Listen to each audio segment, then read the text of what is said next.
Alhamdulillahirabbil alamin wassalatu wassalamu ala asyrafil anbiya'i wal mursalin sayyidina wa habibina wa syafi'ina wa maulana Muhammadin wa ala alihi wa sahbihi wa sallim ajma'in wa ba'du. Qala ta'ala fil Qur'anil Karim, a'udzu billahi minasyaitonir rajim. Bismillahirrahmanirrahim. Syahrul Ramadan alladzi unzila fihi al-Qur'an hudan lin-nasi wa bayyinatin minal huda wal furqan. Wa qala Rasulullah sallallahu alaihi wasallam, al-ibadatu fil haraji kahijratin ilayya. Rawahu Muslim. Shadaqallahu wa shadaqa Rasulullah sallallahu alaihi wasallam. Yang saya hormati dan yang saya muliakan Bapak Ibu sekalian, jamaah salat zuhur yang hadir pada kesempatan pengajian di hari ini. Alhamdulillah kita semua diberikan keberkahan, kebaikan oleh Allah Subhanahu wa taala, bisa melaksanakan beragam ibadah. Terutama insyaallah kita akan melaksanakan ibadah puasa. Semalam kita dengar pengumuman dari Departemen Agama bahwa insya Allah di Indonesia ibadah puasa dimulai adalah esok hari tanggal 10 Juli. Dan tadi kita juga mendengar berita di hampir seluruh negara termasuk Timur Tengah, di Saudi Arabia, di Mesir, di Malaysia, semua juga melaksanakan ibadah puasa mulai esok hari insya Allah, hari Rabu tanggal 10 Juli. Dan kita menghormati saudara kita yang mungkin sudah mulai puasa pada hari ini. Hadirin rahimakumullah, hari ini kisah-kisah teladan penggugah hati kita kumpulkan beberapa kisah terkait dengan al-ibadah fil haraj, tentang ibadah di masa-masa sulit, beribadah di masa-masa susah. Beribadah yang kita maksud pada siang hari ini adalah beribadah yang lebih luas. Sholat juga ibadah, puasa itu ibadah, baca Quran ibadah. Namun kullu khairin, setiap yang khair, setiap yang baik adalah ibadah. Setiap yang baik adalah ibadah. Karena nanti setiap yang buruk adalah perbuatan dosa. Setiap yang buruk adalah dilarang. Maka setiap yang baik adalah ibadah. Kalau seandainya sombong adalah perbuatan dosa, takabur itu perbuatan maksiat, maka rendah hati adalah ibadah, tawadu adalah ibadah. Kalau seandainya mencuri itu dosa, mencuri adalah perbuatan maksiat, maka jujur adalah ibadah. Kalau seandainya berkhianat itu dosa nggak berkhianat Pak? Dosa ya. Seandainya berselingkuh itu dosa ya. Dosa nggak tuh? Biar jelas jawabnya. Ragu-ragu bilangnya. Maka setia adalah ibadah. Kalau seandainya berkhianat adalah perbuatan dosa, berselingkuh itu perbuatan dosa. Dosa Pak ya? Biar semangat kita direkam nih. Ragu-ragu jawabnya. Kalau seandainya selingkuh adalah perbuatan dosa, maka setia adalah ibadah. Seorang muslimah, dia mengenakan pakaian muslimah menutup aurat adalah ibadah ya. Sepanjang dia mengenakan menutup auratnya, dia sedang beribadah pada Allah Subhanahu wa taala. Bukan hanya kali pertama dia menutup aurat dengan baik, namun sepanjang dia menutup aurat dia sedang beribadah pada Allah Subhanahu wa taala. Karena lawannya adalah perbuatan maksiat. Hadirin dirahmati Allah Subhanahu wa taala, kalau kita beribadah dalam kondisi kita sedang lapang, kita sedang nyaman, mungkin beribadah terasa lebih mudah. Kadang-kadang kita berada dalam kondisi sempit, dalam kondisi sulit, dalam kondisi susah. Sementara kita juga dituntut untuk beribadah. Kita dituntut untuk sholat, dituntut untuk puasa, jujur, setia, amanah.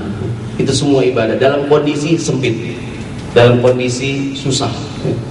Kayak besok nih Ramadan, kita mungkin akan terasa susah begini menurut saya. Siang hari kita puasa, dalam kondisi kita juga tetap bekerja, begitu kan, dari pagi sampai sore. Malamnya kita terawih, betul nggak Pak? Terawihnya di depan lagi, belakang imam. Maksudnya mau duduk nggak enak begitu kan? Kalau di belakang bisa santai, kalau di belakang male dilonjar lo kan. Kata begitu imam udah amin baru udah diri begitu kan. Dia terawih paling depan imam, gitu kan. Tengah malam kita bangun ngapain hadirin? Makan sahur ya. Udah kita puasa siangnya, kerja, kita terawih setiap malam, kita bangun tiap malam, kita makan sahur. disuruh untuk diperintahkan membaca Al-Quran, menghatamkan Al-Quran, gitu kan. Mohon maaf ya, dalam kondisi lagi nggak puasa aja kita menyempatkan diri baca Quran, sempat nggak tuh? Repot nggak tuh? Kadang-kadang kita lagi nggak puasa ya, kita kerja bela-belain baca Quran, berat nggak hadirin? Berat. Ini lagi puasa, kerja, baca Quran lagi, semalam terawih lagi, qiyamul lail, bangun malam, berat nggak tuh? Berat. Kalau kita lagi luang, lagi santai kan mungkin sempat ya. Kadang-kadang bisa Ramadan nih, ada nggak kawan kita yang lemas banget di puasa nih? Kendaraan gitu, lemas deh gitu kan, kerja. Nggak baca Quran Pak, ya baru baca Quran, tinggal angkat pala udah nggak kuat Pak Ustaz. Gini gitu kan, ini kalau saya nggak tunjang rubuh nih Pak Ustaz. Ini kalau gitu kan, saya buru-buru baca Quran Pak Ustaz, ini aduh, ini kita merasa, seandainya kita merasa besok berat, Rasulullah bersabda sallallahu alaihi wasallam, kata Nabi An-Mi'aqal ibni Yasar radhiyallahu anhu, qala Rasulullah sallallahu alaihi wasallam, al-ibadatu fil haraji kahijratin ilayya.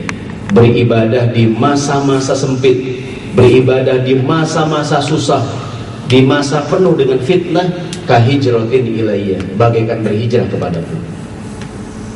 Sebagian kaum muslimin di Mesir terutama hari ini sedang ada gejolak politik yang luar biasa karena militer di Mesir melakukan aksi kudeta militer. Bahkan kemarin subuh ada berita pembantaian demonstran di depan istana presiden gitu, yang puluhan bahkan ratus orang meninggal dunia ya. Dan kita nggak tahu, jadi tidak terlampau ramai diberitakan di beragam sumber berita gitu, seperti dibungkam semua sumber berita ya. Namun karena sekarang sosial media segala macam ini sudah berkembang sehingga tetap saja kita dengar beritanya. Mungkin buat mereka terasa lebih berat tuh beribadah. Dan kalau seandainya besok, apalagi mungkin di Indonesia kita merasa mungkin pasca kenaikan harga-harga barang gitu kan, BBM naik, harga naik gitu kan, dan kita masuk bulan Ramadan, di antara ibadah yang dianjurkan adalah berinfak, bersedekah, berbagi pada orang lain. Betul nggak hadirin? Mungkin sebagian kaum muslimin di Indonesia merasa, aduh Ramadan pas harga-harga naik lagi nih. Betul nggak Bu? Bu, naik harga-harga Bu. Jengkol berapa jengkol sekarang? Jengkol 100.000 katanya. Jengkol naik biarin naik, nggak usah demo, udah makruh. Jadi ini hadirin, mungkin di masa-masa seperti ini kita tetap semangat besok berinfak, bersedekah, berbagi. Gitu kan, dalam kondisi haraj, kondisi susah, kata Nabi kahijratin ilayya, bagaikan berhijrah kepadaku. Sebelum kita lihat kisahnya, besok mungkin kita Ramadan, bagi orang yang berpuasa, ada orang kawan kita puasa, Pak Ustadz dah puasa, tugasnya di masjid, di musola gitu ya, mungkin terasa lebih ringan. Mungkin bapak-bapak kerja di lingkungan yang lebih terbuka begitu kan, banyak pemandangan-pemandangan indah begitu kan, sementara dia harus berpuasa. Kita menghimbau, boleh juga di Majelis Taklim Telkomsel menghimbau, mohon maaf para muslimah di bulan Ramadan untuk memakai pakaian yang lebih menutup aurat ya. Betul nggak hadirin? Ada himbauan mungkin melalui apalah gitu ya. Mudah-mudahan keterusan di luar Ramadan bisa lebih baik menutup aurat. Karena bapak-bapak mungkin terasa sempit ya, terasa susah nih, lagi puasa gitu kan, sementara banyak pemandangan di lingkungan tempat kerjanya, nggak dilihat pemandangan indah gitu, dilihat lagi puasa gitu. Waduh Ustadz yang berat nih, pandang mata Ustadz nih, jaga mata. Betul nggak hadirin? Betul nggak hadirin? Betul. Kalau nggak betul saya pulang. Ini ibadah fil haraj, ibadah di masa-masa susah, ibadah di masa-masa sulit. Jadi kalau kita rasa besok Ramadan kita pulang kerja sore karena macet Jakarta luar biasa Ramadan, sementara kita dituntut, dianjurkan untuk bisa terawih bersama-sama, susah nggak tuh? Kawan kita mungkin jam 4 sore udah sampai di rumah kan, mungkin sebagian kita baru sampai rumah jam 8 malam gitu kan, jam 7 belum sempat terawih, belum maghrib aja di jalanan gitu kan. Kadang-kadang kita pengen apa namanya, jiddi ya, pengen mujahadah di bulan Ramadan. Ustadz boro-boro kita terawih, orang sampai rumahnya jam 8 gitu kan. Tapi kita usahakan bahwa kalau kita merasa besok Ramadan kita sulit, Nabi bersabda, al-ibadatu fil haraji kahijratin ilayya. Beribadah di masa-masa susah, di masa-masa sulit, bagaikan berhijrah kepadaku. Karena mohon maaf, ada orang kalau lagi lapang, lagi luang, lagi santai dia beribadah. Namun dalam kondisi sulit ya, dalam kondisi susah dia tidak beribadah. Lagi luang dia sholat, hadirin, repot aja dikit, dia nggak sholat, ada nggak tuh? Lagi santai, lagi luang dia sholat, lagi lagi sempit aja dikit, lagi repot aja dikit dia nggak sholat. Ada nggak Bu? Saya sering contohin, biasanya perempuan kalau jadi pengantin dulu. Ada nggak pengantin nggak sholat tadi? Karena jadi pengantin nggak sholat tuh. Habis Ustaz jam 10 udah kebedak Pak Ustaz. Kan jam 11 udah hanya tamu sampai jam 12, sampai asar tamu gak berhenti Pak Ustaz. Tuhan juga tahu kan lagi repot banget Pak Ustaz. Namanya gitu ya. Nanti lagi lapang dia sholat, lagi repot aja dikit ya. Besok nih kita lagi kuat kita puasa, lemes aja dikit. Nggak puasa Pak, lemes banget Pak Ustaz. Cemen banget, cemen hadirin tuh. Nah, kita nggak boleh cemen nih, apaan cemen tuh? Kalau kita rasa kita susah, kita tetap beribadah pada Allah Subhanahu Wa Taala. Kita mungkin, alhamdulillah mungkin kita kerja di dalam ruangan, saudara kita kerja di jalanan tuh, di luar ruangan dia panas, dia juga puasa. Dia berada dalam kondisi ibadah bil haraj. Hadirin dirahmati Allah Subhanahu Wa Taala. Tadi saya sampaikan bahwa yang namanya ibadah itu luas.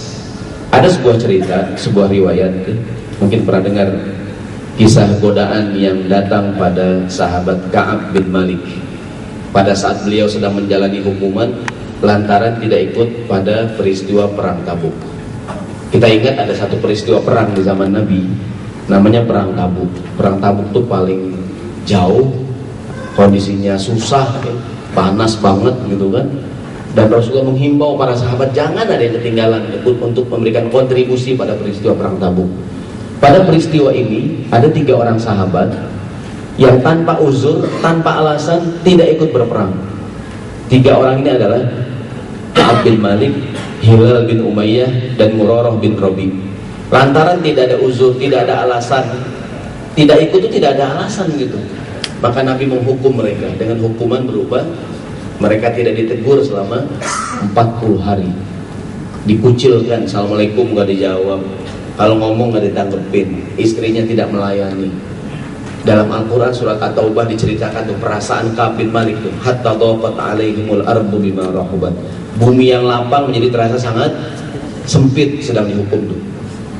Yang ingin jadi contoh kita adalah di tengah-tengah dia mendapatkan hukuman seperti ini, Ka'ab bin Malik mendapat surat tawaran bergabung dengan kerajaan Ghassan. Di kota Madinah ada kerajaan musyrik ya, namanya Ghassan. Rajanya, Raja Ghassan mengirim surat kepada Ka'ab bin Malik. Isinya tawaran agar Ka'ab bin Malik bergabung dengan pasukan mereka. Artinya sedang dimusuhi oleh Nabi, sedang bukan musuh, dihukum, dikucilkan. Datang surat tawaran dari kerajaan sebelah untuk bergabung. Tawaran yang sangat menggiurkan ya kan? Jadi apa kira-kira hari zaman sekarang? Sekjen lah, ketua dewan pembina kira-kira deh. Gitu, berat dan tawaran berat. Isi suratnya kira-kira dari Raja Ghassan nih. Qad balaghana anna sahibaka qad jafaka wa lam yaj'aluka Allahu bidari hawanin wa lam mudhi'atin fa alhiq bina nuwasika. Sampai berita kepadaku, kata Raja Ghassan, kawanmu Rasulullah Muhammad dan sahabat yang lain mengucilkan, mengacuhkan kamu. Kata Raja Ghassan, fa'alhiq bina nuwasika, bergabunglah bersama kami.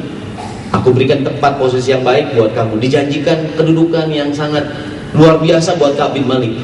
Bayangkan hadirin, dalam kondisi begini datang tawaran dari pihak lain untuk menolak, berat kan? Contoh kita di rumah tangga dan lihat jawaban Ka'ab bin Malik dulu. Di rumah tangga gitu.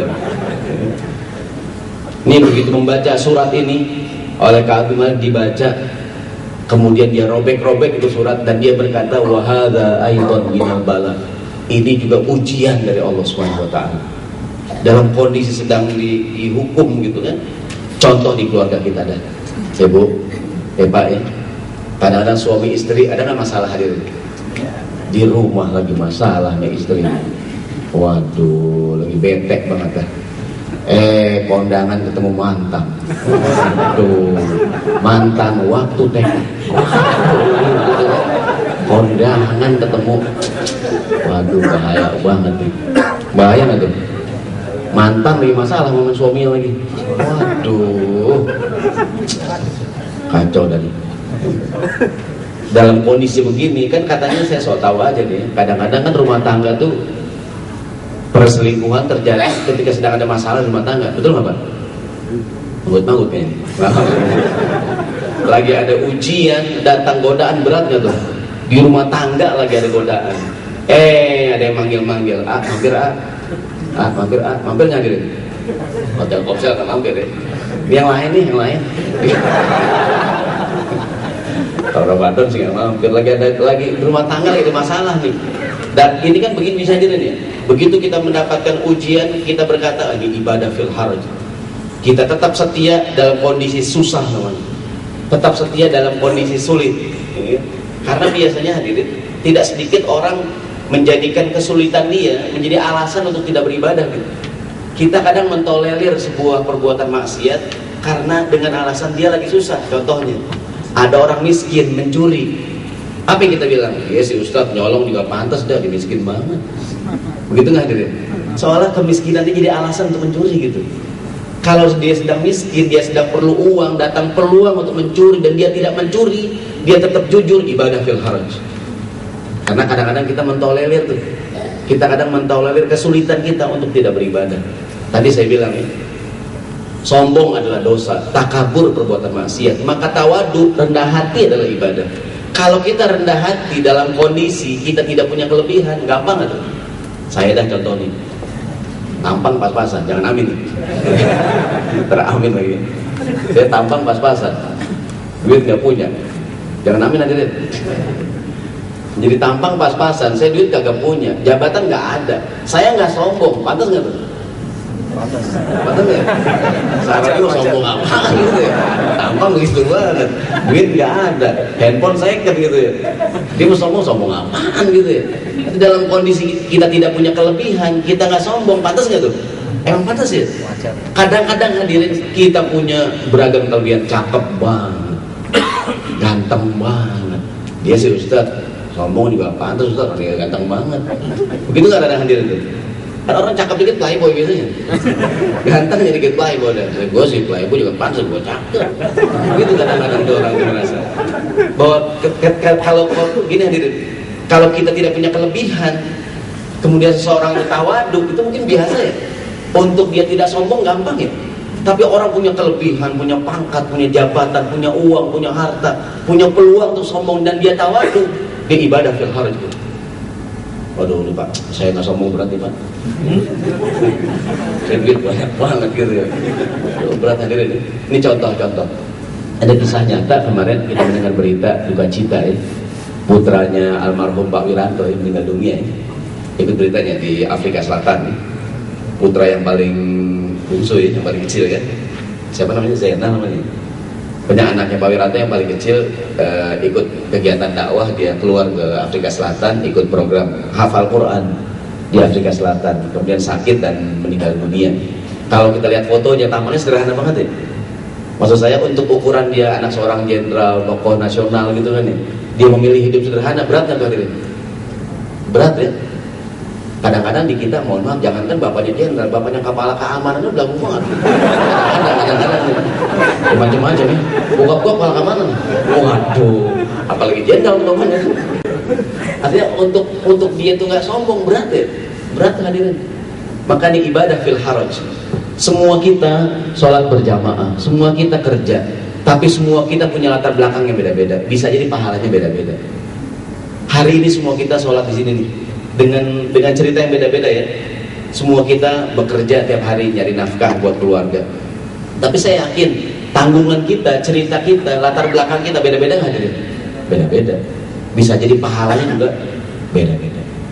Mungkin ada di antara kita, aduh Ustaz, saya tanggungan berat banget Ustaz. Kalau saya ceritain Pak Ustaz, ini sinetron 3 episode. Ini putra yang ditukar Pak Ustaz kalau saya bisa filmnya. Kan saya yakin kalau semua bapak suruh cerita, nggak boleh ibu suruh cerita, oh bisa tisu berapa kotak, ya kan, cerita sedih gitu kan.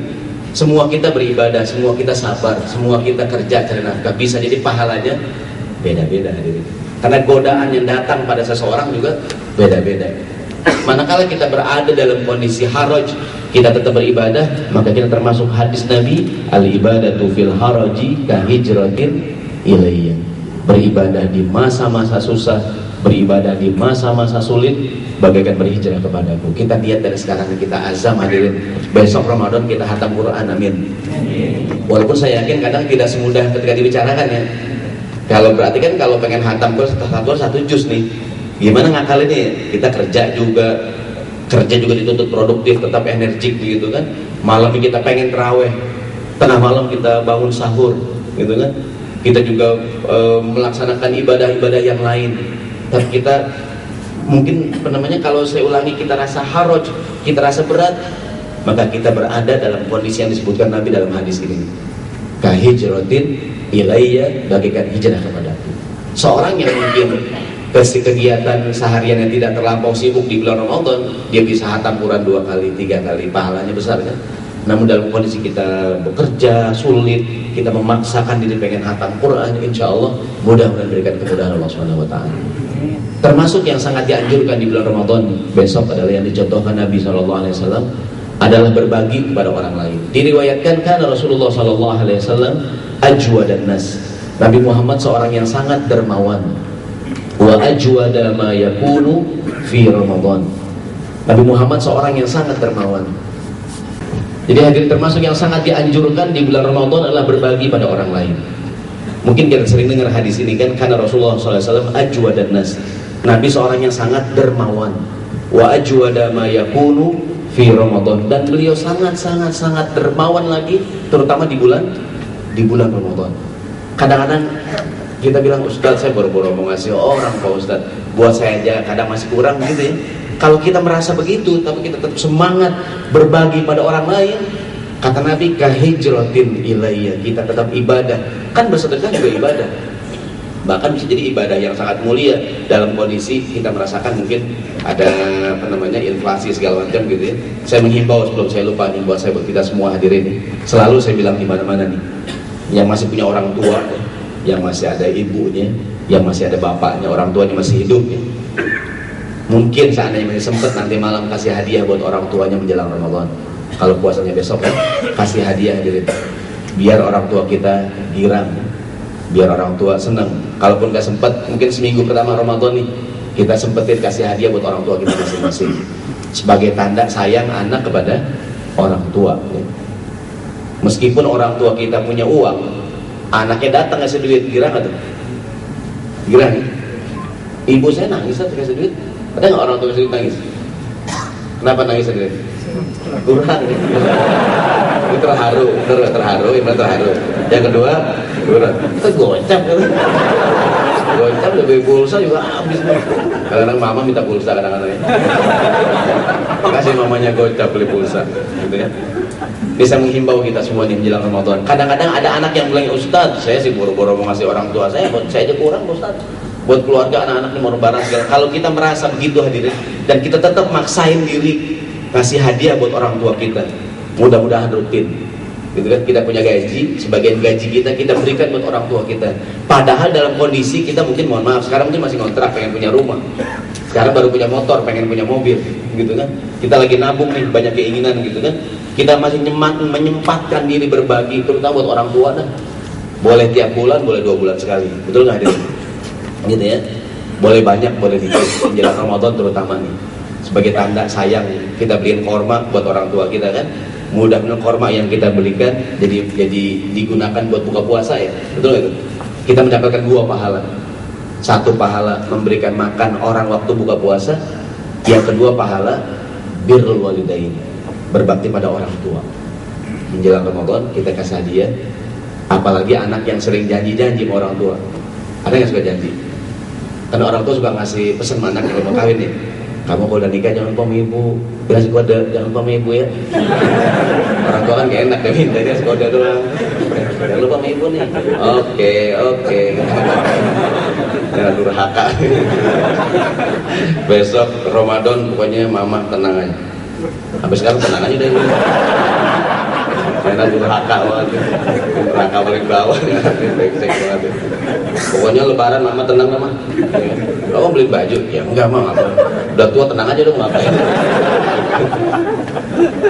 Ya di Ramadan. Jadi kalau kita rasa mungkin bensin dari 4,5 jadi 6,5 gitu kan, harga-harga naik gitu kan, segala macam, pas banget Ramadan. Kayak tadi tuh, kita kan keluarga muda punya rencana pengen punya kendaraan, lagi pengen punya rumah sendiri gitu kan, lagi begini, lagi begitu gitu ya. Dalam kondisi begini kita masih nyempetin berbagi sama orang lain, masih menyempatkan diri, terutama orang tua dah. Entah ada Ustadz, kalau saya kaya, saya kasih orang tua saya. Nungguin kita kaya, ibu kita baru meninggal gitu. Nungguin kita kaya raya, orang tua baru meninggal. Ini kapan kayanya bang gitu kan? Nggak mesti nungguin kaya, kita berbagi orang tua kita masing-masing. Terutama menyambut bulan Ramadan, menyambut bulan suci Ramadan. Jadi kalau kita rasa kita sulit begitu kan, dalam kondisi tadi saya bilang mungkin segala macam gitu kan, mudah-mudahan Telkomsel ngasih bonus yang besar, amin. Buat Ustadz juga, amin ya Rabbal. Lah saya ngomong kan. Jadi mudah-mudahan saya yakin kalau kita ngasih sama orang tua kita tambah berkah, mudah-mudahan bisa banyak, boleh dikit ya buat orang tua terutama nih. Kalau nggak sempat kemarin mungkin ntar malam minggu pertama Ramadan nih, ya kan? Jadi kalau kita rasa kondisi kita sulit, kita tetap beribadah. Al ibadatu fil haraji kahijratin ilayya. Beribadah di masa-masa sulit, di masa-masa susah kata Nabi, bagaikan berhijrah kepadaku. Hadirin yang dirahmati Allah Subhanahu wa taala. Besok Ramadan meskipun mungkin kita pulang kantor terlambat gitu kan, harus dipaksain kita bisa tarawih. Dipaksain kita bisa tarawih. Emang repot, saya kan repot banget. Apalagi Gatot Subroto gitu kan, macet banget saya di Jakarta. Ya, yang pulang ke Depok, Bekasi gitu. Semua pasti macet banget nih, ya kan? Tapi kita bagaimana diatur lah caranya bisa beribadah di bulan Ramadan. Entar Ustaz saya tarawihnya di bulan Syawal nih, nggak bisa nih Ramadan. Tarawih Ramadan doang. Karena repot banget Ustaz Ramadan. Tarawih bulan Ramadan doang kan adanya. Nggak bisa besok. Emang bisa jadi ini kan bulan training nih. Kita berada dalam kondisi haraj. Udah puasa, kita kerja, malamnya tarawih gitu kan ya. Dianjurkan bersolawat, baca Quran, berbagi, berinfak. Ini ibadah kan beruntun hadirin ya. Kita aduh repot banget ya ini haraj kondisinya ini luar biasa nih. Kondisinya sulit ya. Semoga sekali kita mendapatkan pahala hijrah kepada Nabi SAW. Beribadah di masa sulit hadirin memiliki keutamaan tersendiri. Contoh nih ayatnya Al-Baqarah ayat 238. Dalam Al-Baqarah 238 Allah berfirman tentang keutamaan sholat asar. Ini ayat insya Allah sering kita dengar, mungkin sudah hafal ya. Kata Allah bismillahirrahmanirrahim, hafizu ala sholawati was sholatil wusta wa qumu lillahi qanitin. Allah berfirman jagalah sholat yang 5 waktu, was sholatil wusta, dan jagalah sholat wusta, sholat pertengahan. Para ulama bersepakat yang dimaksud dengan sholat pertengahan wusta dalam ayat ini adalah sholat asar. Kenapa asar hadirin? Kenapa asar? Asar itu waktu-waktu lalai. Betul nggak? Kalau zuhur kan jam istirahat ya. Kalau kita nih jam 12 sampai jam 1 sholat zuhur ada ya berjamaah ya. Ada nggak yang asar jam 5 hadirin? Telkomsel ada juga kadang-kadang ya? Nggak banyak ada deh. Kayak kira mungkin 70% gitu ya. Ada nggak yang sholat asar pulang kantor hadirin? Sholat asar jam 5 ada nggak tuh? Setengah 6 ada nggak tuh? Begitu assalamualaikum, maghrib. Dia bilang alhamdulillah lagi. Pas banget ya, langsung supaya. Ini kalau zuhur mungkin orang awal waktu saya tanya, banyakan mana jamaah zuhur sama asar? Zuhur lebih banyak ya? Asar banyak nggak asar? Kalau sini banyak juga ya, saya kantor yang lain. Kalau di sini kan ahli ibadah semuanya. Kalau di sini yang kadang-kadang belum aja terus banyak kadang-kadang. Semua ahli ibadah ya. Ini kadang-kadang cuma perhatikan. Ada yang mengatakan sholat wusta, sholat isya. Sebagian ulama mengatakan yang dimaksud dengan wassolatil wusta, sholat isya, sama dengan asar. Isya juga waktu lalai, betul nggak? Kalau maghrib itu cuma 1 jam, maghrib jam 6 sampai jam 7 ya. Orang biasanya awal waktu kan. Isya ada yang dirundur tuh. Orang lalai. Kan kalau zuhur atau maghrib umumnya orang tepat waktu ya. Ada yang lalai waktu maghrib. Ada yang alay, banyak yang alay. Artinya di waktu-waktu ini nih sholat asar waktunya orang lalai. Kalau zuhur kita bisa berjamaah, pahalanya besar. Asar juga bisa berjamaah. Kita paksain dalam kondisi apapun kita, termasuk kata Nabi kahijratin ilayya, berhijrah kepadaku kata Nabi SAW. Kondisinya sempit, gitu kan? Kondisinya haraj. Contoh yang lain hadirin yang dirahmati Allah Taala. Ini orang yang beriman kan, dia itu menafkahkan hartanya. Bismillahirrahmanirrahim. Alladzina yunfiquna fis-sarra'i wad-dharra. Orang yang beriman menafkahkan harta dalam waktu lapang dan waktu sempit. Bukan cuma lagi lapang doang, lagi sempit juga diberbagi pada orang lain. Ada satu hadis yang ini hadis sering kita dengar nih, tentang sab'atun yuzilluhumullahu fi zillihi yawma la zilla illa zilluhum. Ada 7 kelompok manusia yang akan mendapatkan perlindungan khusus pada hari kiamat nanti, di mana tidak ada perlindungan kecuali perlindungan Allah Subhanahu wa taala. Ini 7 orang ini nih, ya kan? Orang-orang kepanasan dia enggak, orang susah dia enggak. Di antaranya adalah satu di antara 7 orang ini adalah syabun nasya'a fi ibadatillahi azza wa jalla. Anak muda yang tumbuh beribadah pada Allah Subhanahu wa taala. Kenapa hadirin Nabi sebutkan anak muda yang tumbuh beribadah kepada Allah, dia mendapatkan perlindungan khusus, termasuk satu di antara 7 kelompok tadi itu. Karena anak muda kalau ibadah kondisinya mungkin lebih sulit dibandingkan orang tua, betul nggak tuh? Ada orang tua umur 85, 90 rajin ke masjid, pantas nggak? Lo mau ngapain lagi Bang? Umur 85 mau ke diskotik dilarang security. Mau kemana Pak? Joget resiko Pak, resiko. Dari dalam kaget kayak gitu, kena stroke gitu kan, udah tua banget gitu kan. Udah Pak di rumah aja deh, cepat gitu kan. Orang udah tua banget, dia rajin ibadah, pantas ya? Itu anak muda umur 30, 25, 30, 35, 40, 45, darah muda, lu hadirin, darahnya para remaja ya, yang maunya menang sendiri, walau kalah tak peduli gitu. Kayaknya Bang Haji semua kayaknya ini darah muda ya, gitu kan darahnya gitu ya. Dalam kondisi begini dia ibadah, berat gak nih? Berat, tantangannya berat. Kita bisa benar dalam kondisi, karena umumnya kita kadang-kadang mentolerir tuh, dia sih Ustadz masih bandel juga pantas lah, masih muda gitu ya. Seolah-olah orang kalau masih muda, kalau dia tadi tuh seolah jadi alasan untuk tidak beribadah gitu. Maka padahal dalam kondisi apapun kita dituntut untuk beribadah. Yang kedua di antara 7 kelompok tadi adalah rajulun da'athu imra'atun dzata mansibin wa jamalin faqala inni akhafullah ta'ala. Seorang laki-laki yang digoda oleh wanita cantik. Kalau mungkin seorang perempuan digoda oleh laki-laki yang tampan. Laki-laki yang akan mendapatkan perlindungan hari kiamat nanti, laki-laki yang digoda oleh wanita cantik. Dzata mansibin wa jamalin, perempuan punya pangkat, punya kedudukan, punya harta, parasnya juga rupawan. Tapi ini laki-laki menolak hadirin. Menolak bukan karena apa-apa, bukan takut sama istrinya, bukan. Aku takut kepada Allah Subhanahu wa taala. Gitu ya. Yang pertama ini digoda lah kan ya. Wa rajulun da'athu imra, dipanggil oleh perempuan. Digoda ya. Kan kebanyakan kita menggoda. Kita dah hadirin gitu. Kita dah. Jadi jangan terlalu mengeneralisir. Ini digoda, dia bukan menggoda nih, dia digoda. Yang menggoda juga gitu kan perempuan gitu kan. Kalau yang goda laki sih mampir mah. Ini cerita nyata. Pernah saya ceritain, saya ngajar di Sunda Kelapa. Tahu ceritain?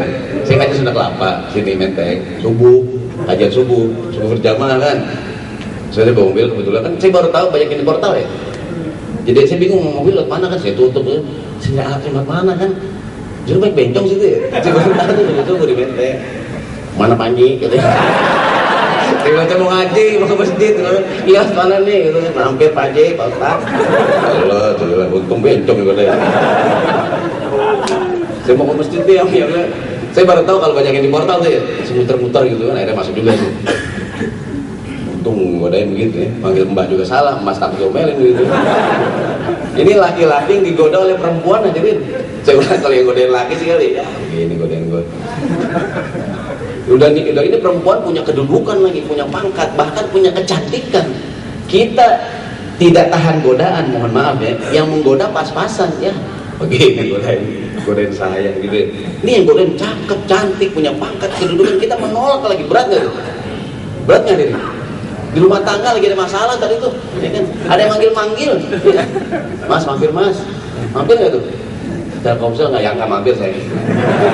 Telkomsel imannya kuat. Dalam kondisi ini dia menolak dan berkata aku takut pada Allah Subhanahu Wa Taala. Kenapa dia digolongkan satu di antara 7 kelompok ini?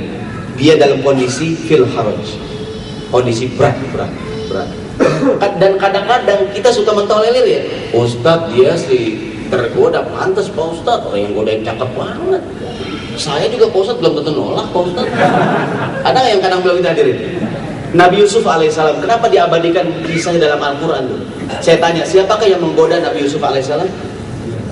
Iya kan? Imro'atul Aziz di Quran tuh. istrinya raja ya kan? Dia masih muda gitu kan, digoda, yang goda juga bukan perempuan sembarangan. Nabi Yusuf menolak tuh, diabadikan dalam Al-Quran. Bahkan Nabi Yusuf berkata, Rabbi sijnu ahabbu ilayya mimma yad'unani ilayhi. Aku mendingan di penjara dah daripada mengikuti godaan perempuan seperti ini. Diabadikan dalam Al-Quran. Hadirin yang dirahmati Allah Subhanahu wa taala, ini kadang-kadang kita berada dalam kondisi haraj. Sengaja di kajian disampaikan di awal bulan Ramadan, mudah-mudahan kalau besok kita merasa baca Quran terasa berat gitu kan, ingin khatam Quran terasa berat, kita puasa menjaga pandangan terasa berat gitu kan, kita ngejar pengen tarawih juga terasa berat, kita bela-belain, kita semangat pengen berbagi sama orang lain juga dalam kondisi seperti terasa berat. Mudah-mudahan kita tergolong hadis Nabi kalau Rasulullah SAW, al-ibadatu fil haraji kahijratin ilayya. Beribadah, rawahu Muslim, beribadah di masa-masa sulit, di masa-masa penuh dengan fitnah, penuh dengan ujian, bagaikan berhijrah kepadaku. Hadirin rahimakumullah, kita doakan mudah-mudahan kita semuanya mendapatkan keberkahan Ramadan, dan komsel yang mudah juga mendapatkan keberkahan Ramadan dalam kondisi mungkin persaingan bisnis segala macam gitu kan. Dan saudara kita muslimin di beragam tempat, terutama di Mesir, hadirin jangan lupa kita doakan. Mudah-mudahan mereka semua diberikan kekuatan oleh Allah Subhanahu wa taala, bisa menyelesaikan konflik yang ada dengan baik di Syria, di beragam tempat kaum muslimin. Mungkin kalau kita rasa berat ibadah kita bulan ini Ramadan, di beragam tempat udah banyak yang lebih. Di Aceh saudara kita kan menjelang Ramadan mendapat musibah gempa yang luar biasa ya. Kalau kita rasa kita puasa berat, saudara kita di beragam tempat terasa lebih berat lagi. Mungkin di beberapa negara Eropa sekarang lagi musim panas kali, liburan sekolah kan, mungkin puasa lebih panjang karena siang hari lebih panjang kan. Kita kan normal kan, kita kan nggak ada musim panas, kita kan ada musim rambutan, musim durian, musim cabai. Kita nggak ada musim panas, jadi terasa lebih. Apalagi meskipun udah bulan-bulan Juli ini, Agustus, udara masih begini kan. Mudah-mudahan apapun yang kita hadapi tidak membuat kita kurang bersemangat menghadapi bulan suci Ramadan. Tetap bersemangat, tetap mujahadah, tetap sungguh-sungguh, tetap produktif, tetap energik bekerja ya, dan juga semangat beribadah pada Allah Subhanahu wa taala di bulan Ramadan yang akan datang. Saya serahkan kepada pembawa acara. Sekian, mohon maaf. Assalamualaikum warahmatullahi wabarakatuh.